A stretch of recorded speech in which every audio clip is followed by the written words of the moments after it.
Commander Zethkari had seen enough war to fill 3 lifetimes.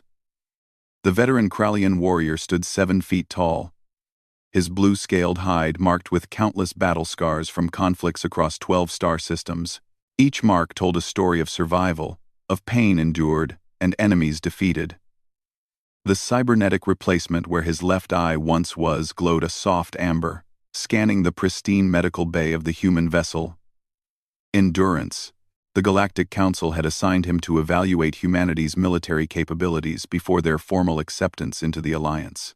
As the Council's most experienced combat assessor, Zethkari had examined dozens of species seeking membership. Most impressed him with their technology or tactical brilliance. Some showed remarkable courage in the face of impossible odds. None had prepared him for what he was about to discover about these strange bipedal creatures called humans.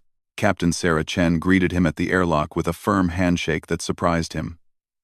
Most species either bowed formally or offered their species-specific greeting. Humans, he noted, made direct contact. Her grip was strong but not challenging, confident without being aggressive.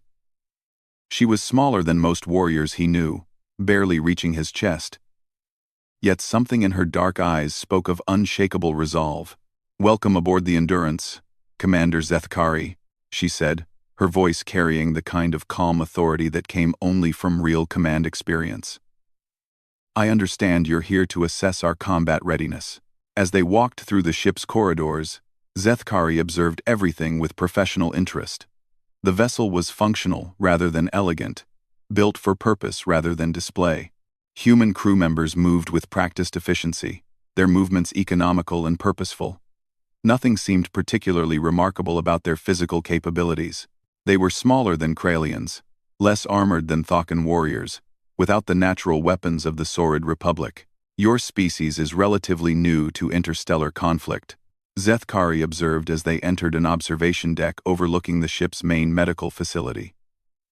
"The Council requires extensive evaluation before admitting new members to our military alliance," Captain Chen nodded. "We understand the necessity. Our recent conflicts with the Zirion Empire have given us some experience, but we know we're still learning." Through the transparent aluminum viewing wall, Zethkari could see into the medical bay below. Human medics worked with quiet efficiency, tending to wounded soldiers recently returned from a skirmish near the Proxima system. The injured humans lay on biobeds while medical scanners assessed their conditions. "Nothing unusual so far. Tell me about your people's approach to combat medicine," Zethkari requested. This was always his first area of inquiry. How a species treated their wounded revealed much about their military culture and capabilities. "We believe every soldier deserves the best possible care," Chen replied. "Our medical technology has advanced significantly in recent decades. We've learned to treat injuries that would have been fatal just years ago." As if summoned by their conversation, a human medical officer approached. Dr. James Mitchell was an older human with graying hair and calm, steady hands. His uniform bore medical insignia alongside combat ribbons that caught Zethkari's attention. "Doctor, would you mind explaining our medical capabilities to Commander Zethkari?" Captain Chen asked. Dr. Mitchell smiled warmly. "Of course. Perhaps you'd like to see our regenerative therapy systems? We've made remarkable progress in tissue reconstruction and neural pathway repair." They entered the medical bay proper, where the smell of antiseptic and the quiet hum of advanced machinery filled the air. Zethkari examined the various devices with professional interest. The technology was impressive, though not beyond what he'd seen from other advanced species. "How do you handle severe trauma in field conditions?" he asked, noting several soldiers with what appeared to be significant injuries. "That's where our battlefield medicine really shines, Doctor," Mitchell explained, leading them to a recovery ward. "Human physiology has some unique characteristics that help our soldiers survive injuries that might prove fatal to other species." They stopped beside a young soldier who was conscious and alert, despite having lost his left leg below the knee. The human was actually smiling and talking with another patient. Zethkari's cybernetic eye automatically assessed the injury. Such trauma would have been devastating to most species he knew. "Corporal Martinez here stepped on a Zirion plasma mine 3 days ago. Doctor," Mitchell explained casually. We've already begun the tissue regeneration process. He'll have a fully functional leg within 2 weeks. The injured soldier looked up at Zethkari with curious but friendly eyes. Pretty wild tech, right? This is my second time through regen therapy. Lost my arm in the Vega conflict 6 months ago. Zethkari stared. Your second regeneration? Yeah. The doctors here are amazing. First time was actually worse. Took shrapnel through my torso and lost about 60% of my liver. But hey, human livers regenerate naturally anyway, so that was easier to fix. The Kralian commander felt something cold settle in his chest. Naturally regenerate? Dr. Mitchell nodded as if this was perfectly normal information. Oh yes. Human livers have remarkable regenerative capabilities. We can lose up to 75% of the organ, and it will grow back completely healthy within weeks. It's quite useful in combat medicine. They moved to the next bed, where a female soldier was reading on a tablet device. Her head was partially shaved and bore the clear marks of recent neurosurgery. Lieutenant Torres suffered a severe head injury when her position took a direct artillery hit. Dr. Mitchell continued his explanations. Traumatic brain injury with significant neural damage. Zethkari's scan showed healing brain tissue that would have meant certain death for any Kralian. How is this possible? Brain damage of this severity. Human brains are remarkably adaptable, Torres said, looking up from her reading. The doctors explained that our neural plasticity allows other parts of the brain to compensate for damaged areas. They've also stimulated natural growth factors to encourage new neural pathway development. You seem remarkably calm for someone who suffered life-threatening head trauma, Zethkari observed. Torres shrugged. Could have been worse. My squad mate took a plasma bolt through the chest.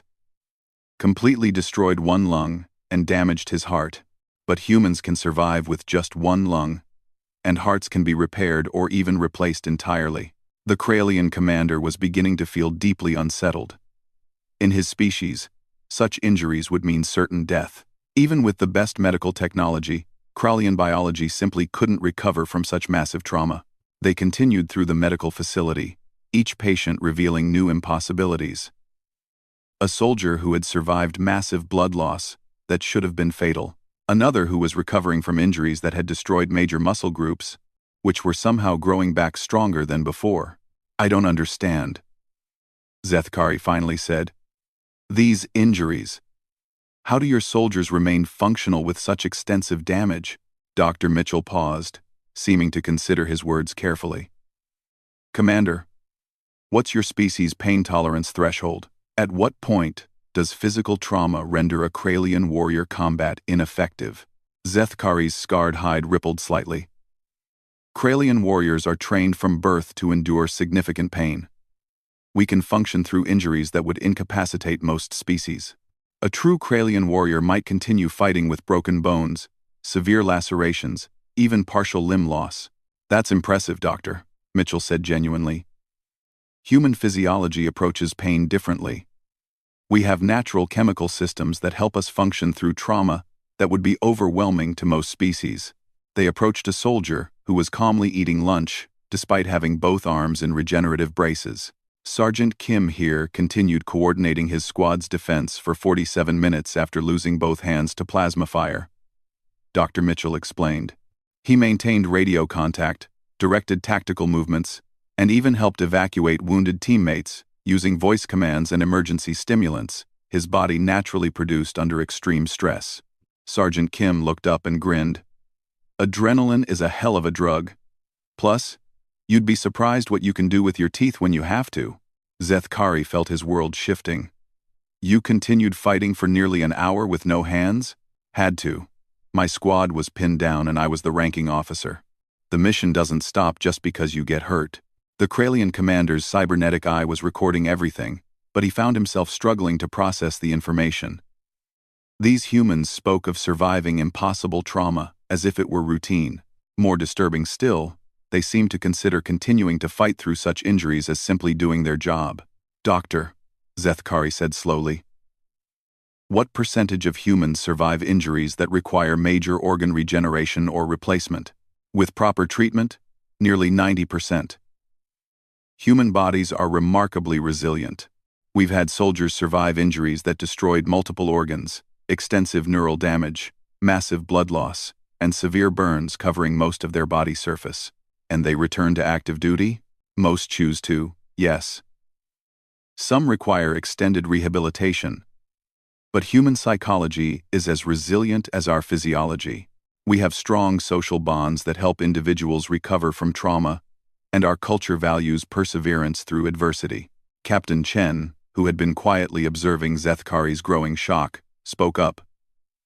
"Commander, is there something troubling about our medical capabilities?"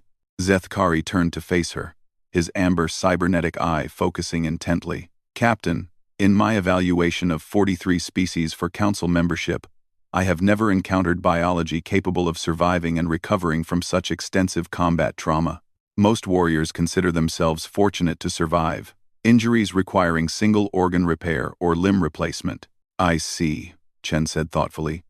"Perhaps we should show you our historical medical records? Our battlefield survival rates and recovery statistics might provide better context for evaluation." They moved to Dr. Mitchell's office, where holographic displays showed comprehensive medical data from recent human conflicts. Zethkari studied the information with growing amazement and something approaching horror. "These survival rates," he said, his voice barely above a whisper. "Warriors returning to combat after injuries that should have killed them. This is not normal. Biological capability. What's normal, though?" Dr. Mitchell asked gently. "Every species has evolved different survival mechanisms. Humans developed the ability to endure and recover from trauma that might overwhelm other biological systems." Zethkari was quiet for several minutes, processing everything he'd witnessed. These humans weren't just resilient. They were something beyond his understanding of biological possibility. Warriors who continued fighting through injuries that would kill most sentient beings. Medical recovery rates that defied everything he knew about trauma medicine. "I need to see more," he finally said. "I need to understand how this translates to actual combat effectiveness." Captain Chen exchanged a glance with Dr. Mitchell. "Very well, Commander. Tomorrow we'll show you our combat training facilities and speak with some of our veteran soldiers about their experiences. But I should warn you, what we've shown you today is just the beginning of what humans can endure." As they left the medical bay, Zethkari found himself looking at the human crew members with new eyes. Each one potentially carried the ability to survive trauma that would end any Kralian life. Each one might continue fighting through injuries that would render his own people helpless. For the first time in his long military career, the battle-scarred Kralian commander felt something he hadn't experienced since his first combat engagement decades ago. He felt genuinely unsettled by what he might discover about an ally rather than an enemy. The humans were not what they appeared to be. And tomorrow, he would learn just how deep their impossible resilience truly ran. The next morning found Zethkari in the Endurance's main training facility, watching human soldiers engage in what they called routine combat exercises. Nothing about what he witnessed seemed routine by any standard he understood.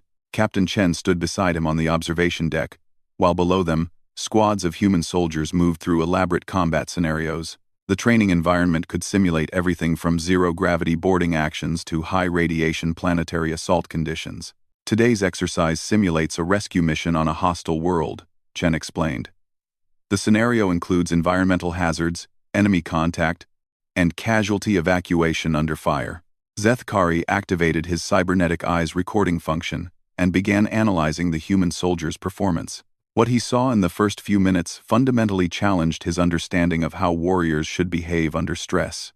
The exercise began with an atmospheric entry simulation that would have been considered extreme training for even veteran Kralian shock troops. The humans had to navigate through simulated anti-aircraft fire, survive a rough landing that scattered their equipment, and immediately begin combat operations while dealing with simulated radiation exposure and hostile atmosphere. "Radiation levels in this simulation would require my people to limit exposure time severely," Zethkari observed. "How long can humans operate under such conditions?" "Depends on the exposure level and the individual," Chen replied. "Human cells can repair a surprising amount of radiation damage, We've had soldiers complete missions lasting several days in radiation levels that would be immediately lethal to most species. Below them, one of the human soldiers took a direct hit from a training weapon that simulated significant injury. Instead of withdrawing for medical attention as Kralian combat doctrine would require, the soldier continued advancing while calling for medical support. Private Johnson's hit indicator shows simulated chest wound penetrating both lungs. Chen narrated.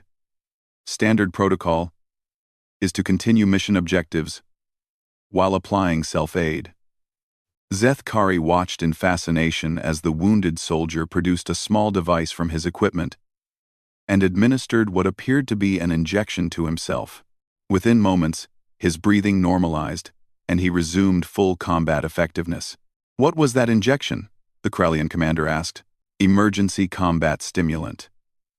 It helps the human cardiovascular system compensate for significant injuries by optimizing blood flow, reducing shock response, and temporarily enhancing physical performance.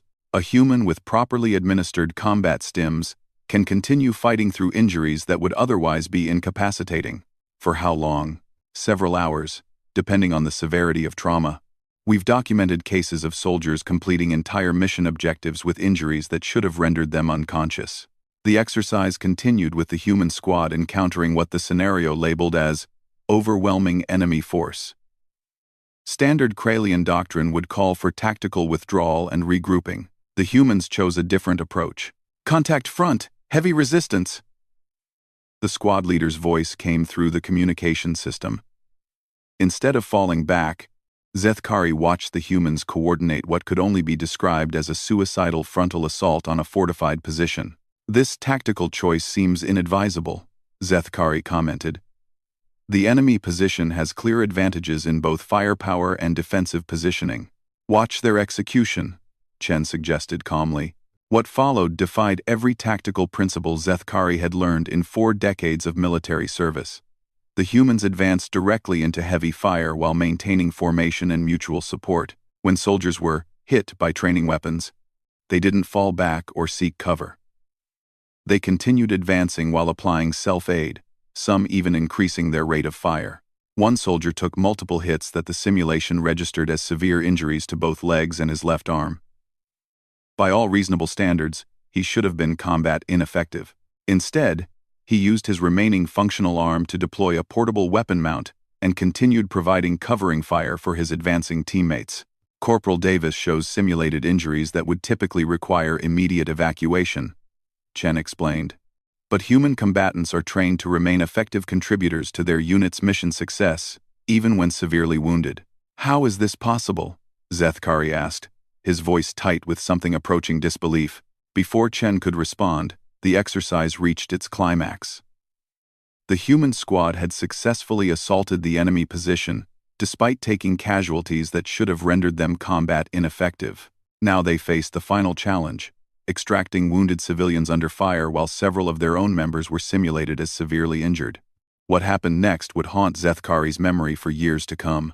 The humans organized what they called a fighting withdrawal, while carrying both simulated civilian casualties and their own wounded teammates. Soldiers who should have been incapacitated continued fighting while being carried by their comrades. Others fought rearguard actions while treating serious wounds. One human private, showing simulator readings consistent with massive abdominal trauma and significant blood loss, continued coordinating tactical communications for the entire squad while applying pressure to his own wounds. He maintained clear, precise radio discipline even as the simulation indicated he should have been unconscious from shock and blood loss. This is impossible, Zethkari whispered, his cybernetic eye recording data that contradicted everything he understood about combat physiology. Lieutenant Morrison? Chen called to a young officer observing the exercise. Would you explain human combat psychology to Commander Zethkari? Lieutenant Morrison was barely older than most species would consider adult age, yet his uniform bore decorations indicating extensive combat experience. Commander, human psychology under combat stress operates differently than most species. We have natural chemical responses that allow us to function through trauma that would overwhelm other biological systems. End quote. Explain these chemical responses, Zethkari demanded. Adrenaline, endorphins, norepinephrine, and several other naturally occurring compounds. Morrison explained clinically. Under extreme stress, human bodies flood our systems with chemicals that suppress pain reception, enhance physical performance, sharpen mental focus, and allow us to continue operating through injuries that would normally be incapacitating. For how long? Hours, sometimes longer. We've documented humans maintaining combat effectiveness for extended periods with injuries that should have been immediately fatal. The record is a soldier who fought for over 6 hours with a traumatic brain injury, 3 fractured ribs, a collapsed lung, and severe damage to his left kidney. Zethkari felt his world shifting again. And he survived? Not only survived, but successfully completed his mission objectives and helped evacuate 12 wounded civilians before accepting medical treatment. The exercise below was concluding with all objectives successfully completed despite simulated casualty rates that would have meant mission failure for any military force Zethkari had ever evaluated. The human soldiers were now participating in what they called an after-action review, calmly discussing their performance as if surviving impossible trauma was simply part of their job requirements. "I need to speak with your combat veterans," Zethkari said finally. "I need to understand if this simulation represents actual human performance under real combat conditions." Chen nodded. "I've arranged for you to interview some of our most experienced soldiers. But Commander, I should prepare you. Their actual combat experiences are more extreme than anything we can safely simulate in training." And they moved to a briefing room where 3 human soldiers waited. Each wore the relaxed bearing of professional military personnel. But Zethkari's trained eye immediately noticed details that spoke of extensive combat experience. Master Sergeant Williams appeared to be in his 40s, with graying hair and calm, alert eyes.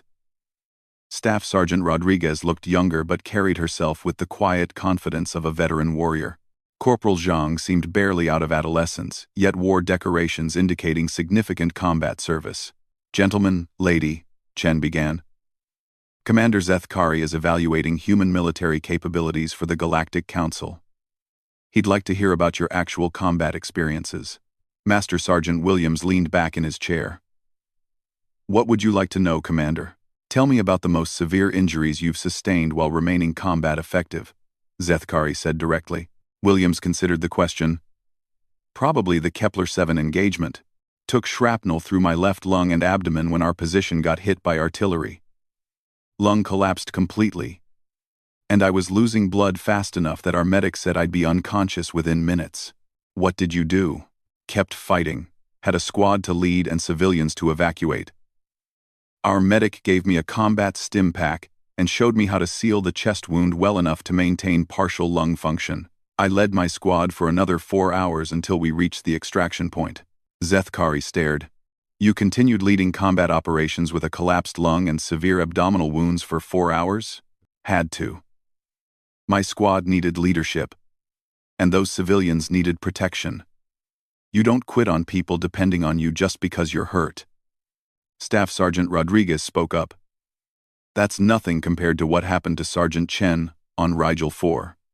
She paused, glancing at her colleagues. She took a plasma bolt that completely destroyed her left arm and shoulder, plus severe burns across 30% of her body surface. "What did Sergeant Chen do?" Zethkari asked, though he was beginning to dread the answer. "Kept fighting for 2 days straight," Rodriguez continued matter-of-factly. "She used her remaining arm to operate a heavy weapon emplacement while coordinating defensive positions, saved about 40 civilians and held off enemy forces until reinforcements arrived. 2 days? Human endurance under combat conditions is remarkable." Corporal Zhang added. "We can operate without sleep, with minimal food and water, and with injuries that would kill most species. The human body produces natural stimulants and pain suppressants that allow continued function through trauma." Zethkari was quiet for several minutes, processing information that challenged every assumption he'd made about biological limitations in combat. "How common are such incidents among human forces?" "Pretty standard," Williams replied. "Every human soldier trains to remain effective through significant injury. It's not heroic, it's just part of the job. You protect your teammates and complete the mission regardless of personal cost." Do you have family members who serve? Zethkari asked suddenly. All three soldiers nodded. My daughter just completed advanced combat medic training, Rodriguez said proudly. She'll be deployed to the frontier systems next month. Are you concerned for her safety? Rodriguez seemed puzzled by the question. She's trained to survive anything combat can throw at her. Human families understand that military service involves risk, but also that human soldiers are remarkably difficult to kill permanently. The statement hung in the air like a physical presence. Remarkably difficult to kill permanently. Zethkari realized that humans didn't just endure combat trauma. They expected to survive it and return to duty. Commander, Captain Chen said gently, there's something else you should understand about human military culture. What you've seen today represents our normal expectations for soldiers under combat stress. This isn't exceptional behavior. It's what we consider standard performance. Zethkari felt something approaching vertigo. Standard performance? Every human soldier trains to these standards from basic training onward. We expect our people to fight effectively through injuries that would incapacitate other species. We expect them to prioritize mission success and teammate protection above personal survival, and our biology supports those expectations. Master Sergeant Williams leaned forward. Commander, can I ask you something? What's the most severe injury a Kralian warrior has survived while remaining combat effective? Zethkari thought carefully. There are legends of warriors fighting through broken bones, severe lacerations, even partial limb loss. But such cases are extraordinary, worthy of the highest military honors. For humans, that's Tuesday. Corporal Zhang said with a slight smile. We don't give medals for fighting through broken bones. That's basic expectation. The Kralian commander sat in stunned silence as the implications sank in. An entire species that considered surviving and fighting through massive trauma to be routine. Biology that supported impossible endurance and recovery. Psychology that treated mission success as more important than personal survival. I think, Zethkari said slowly, I need to see human forces in actual combat before I can complete my evaluation. The three soldiers exchanged glances. Respectfully, Commander. Master Sergeant Williams said. Are you sure about that? Because real combat, against actual enemies who are trying to kill us. Well, that's when humans really start to get serious. 3 days later, Zethkari found himself aboard a human assault transport, heading toward the contested Zerion outpost on Epsilon Ceti III. The Galactic Council had approved his request to observe human forces in actual combat. Though several council members had questioned the necessity of such extreme evaluation methods, the transport bay held 40 human Marines, each checking equipment and preparing for what their briefing had described as a high-intensity assault operation. Zethkari observed them with his cybernetic eye, recording everything for his report to the council. What struck him most was their casual attitude. These soldiers were preparing for combat against an enemy known for superior technology and ruthless efficiency. Yet they showed no signs of the pre-battle tension he'd observed in every other species' warriors. Instead, they talked quietly among themselves, shared food rations, and maintained their equipment with the calm professionalism of workers preparing for another day at their jobs. First time seeing humans prep for real combat? Asked a voice beside him. Zethkari turned to see Lieutenant Colonel Sarah Martinez, the mission commander. She was a compact woman with short gray hair and the kind of calm alertness that spoke of decades in combat leadership roles. Yes, Zethkari replied. Your soldiers seem remarkably relaxed for warriors about to engage a superior enemy force. Martinez smiled slightly.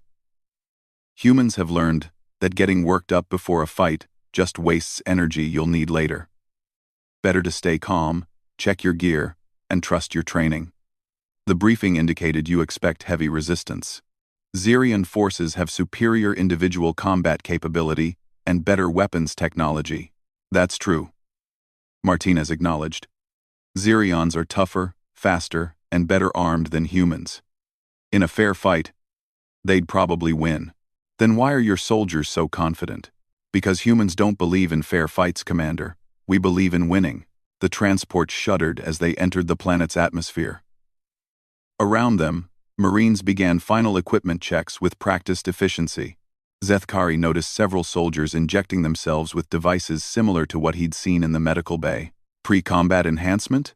He asked. Metabolic boosters and injury prevention supplements, Martinez explained.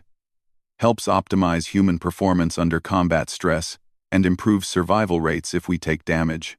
The assault began at dawn with orbital bombardment that turned the Zerion defensive positions into a hellscape of smoke, fire, and twisted metal. Zethkari had expected this to be the main attack, but quickly realized it was merely preparation for what humans considered the real fight. Bombardment complete, the transport pilot announced. LZ secured for insertion. Locked and loaded, Marines, Martinez called out. Remember, Zerions don't take prisoners, and they don't retreat. This is elimination warfare until we secure those research facilities. The transport doors opened to reveal a landscape that looked like the surface of some nightmare world. Burning debris scattered across cratered ground, with the twisted remains of Zerion defensive structures providing minimal cover. Enemy fire began immediately, energy weapons that could vaporize most species warriors in a single hit.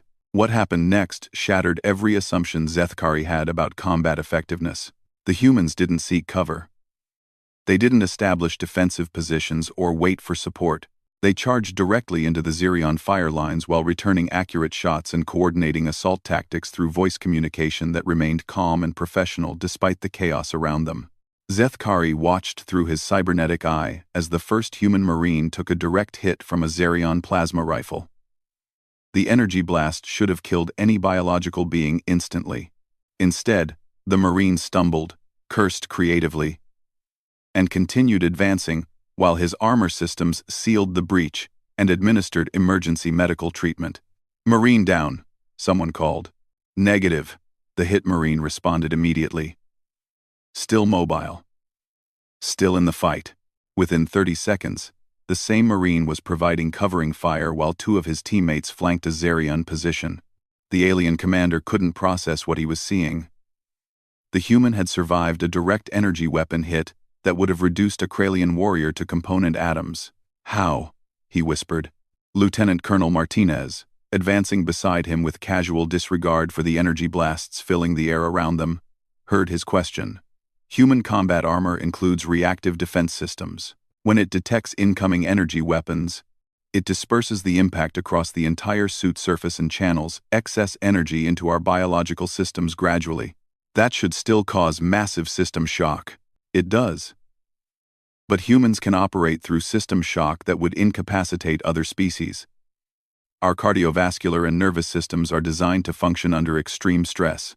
A Zerion energy grenade detonated near a group of advancing Marines. The blast was powerful enough to crack stone and melt metal. When the smoke cleared, Zethkari expected to see casualties. Instead, he saw 3 human Marines getting back to their feet, checking their weapons, and resuming their advance. Direct blast effects? Martinez called out. Johnson's got some burns on his left side, one Marine reported. Williams took some shrapnel through his armor. Both still combat effective. Burns and shrapnel from an energy grenade? Zethkari asked in disbelief. Human skin and muscle tissue can absorb significant energy without permanent damage, Martinez explained, while shooting accurately at distant Zerion positions. We heal fast, and our pain tolerance allows continued function through injuries that would stop other species.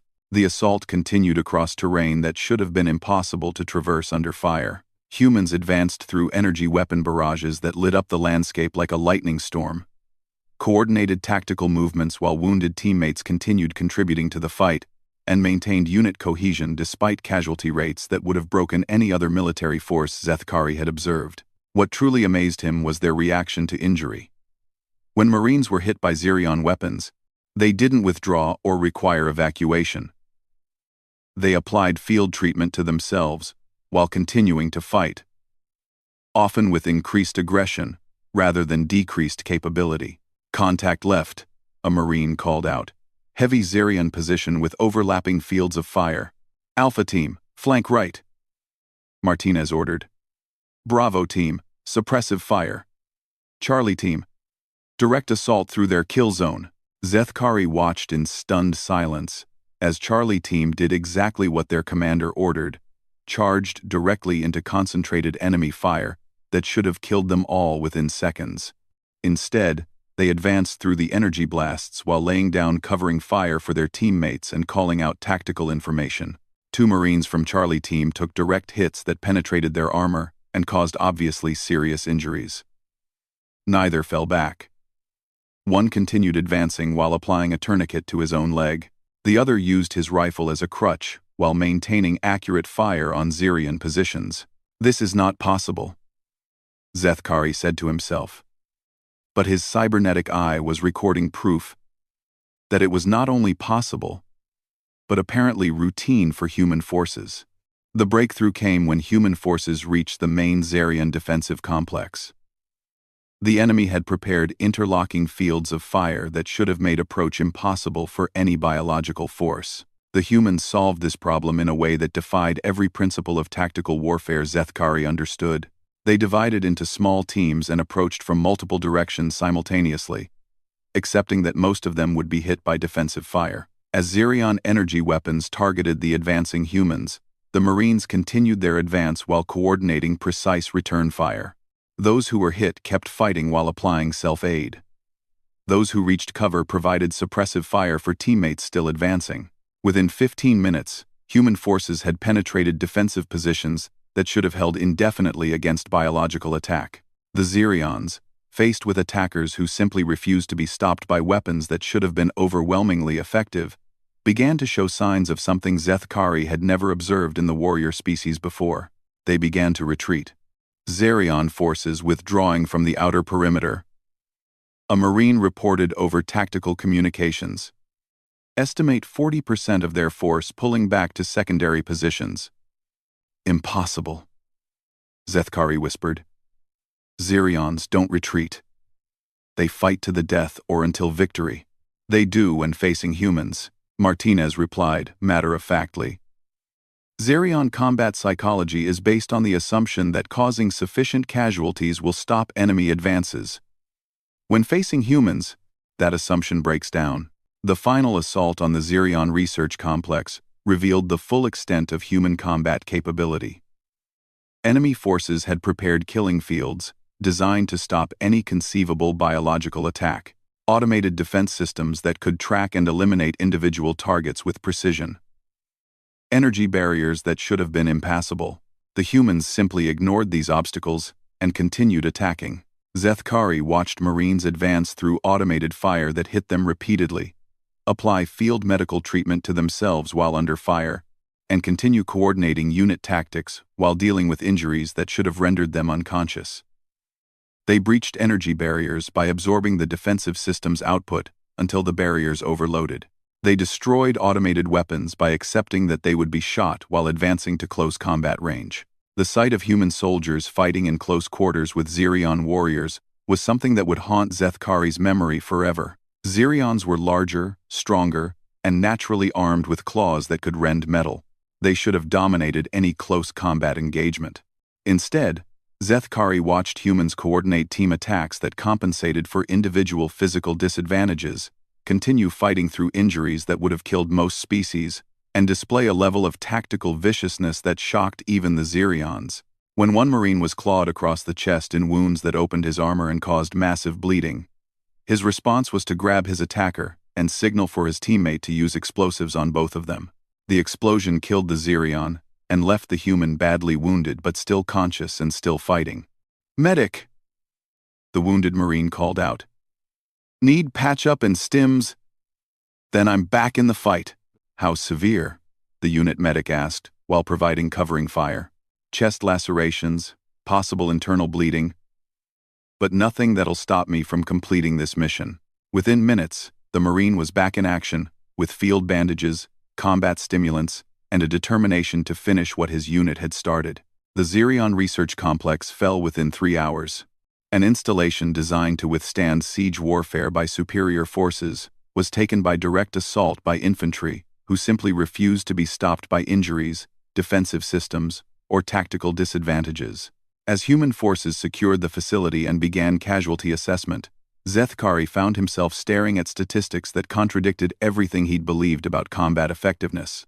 70% of human forces had sustained injuries that would have required immediate medical evacuation for any other species. 60% of those wounded had continued fighting throughout the entire engagement. 0 humans had been removed from combat due to psychological breakdown, equipment failure, or inability to continue mission objectives. Final casualty report. Lieutenant Colonel Martinez announced to her assembled forces. 18 Marines require serious medical attention, but all are stable and expected to make full recovery. 6 Marines require organ regeneration therapy. 2 Marines require extensive reconstructive surgery. She paused, looking around at her troops. 26 Marines are requesting immediate return to active duty. I'm approving 12 of those requests.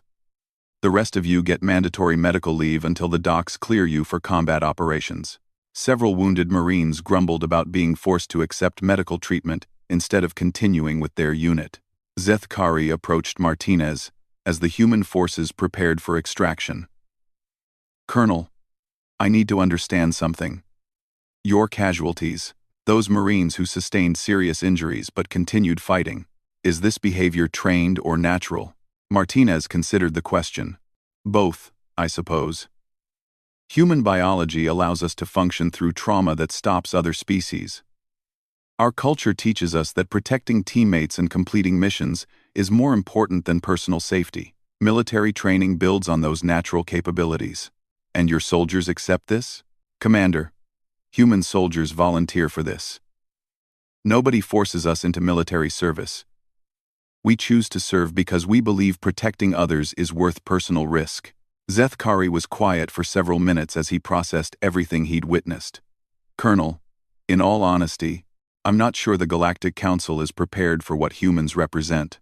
What do you mean? Every species we've admitted to the Alliance brings advantages. Superior technology, advanced tactics, specialized capabilities. But humans, he paused, struggling to find words. Humans don't just fight wars. You endure them. You survive things that should kill you, and continue fighting through injuries that should end any military engagement. Martinez nodded slowly. Humans have learned that sometimes winning requires accepting costs that other species won't pay. We've learned to pay those costs, and keep going. The Council will want to know if human forces can be trusted as allies. And what will you tell them? Zethkari looked around at the human Marines preparing for extraction, wounded soldiers helping their more seriously injured teammates while maintaining security perimeters, medical personnel providing treatment while staying ready to resume combat operations, leaders making decisions that prioritized unit effectiveness over individual safety. I will tell them that humans are the most dangerous allies they could ask for, he said finally. Dangerous to their enemies, and dangerous to their own assumptions about what biological beings can survive in warfare. As they boarded the extraction transport, Zethkari found himself thinking about his own species' military traditions. Kralian warriors were proud of their combat prowess, their ability to endure pain, their tactical sophistication. But watching humans fight had shown him something beyond military capability. He had seen a species that treated impossible survival as routine expectation, a people who continued fighting through injuries that would kill most sentient beings. Warriors who prioritized mission, success, and teammate protection above their own survival, not as heroic behavior, but as simply doing their jobs.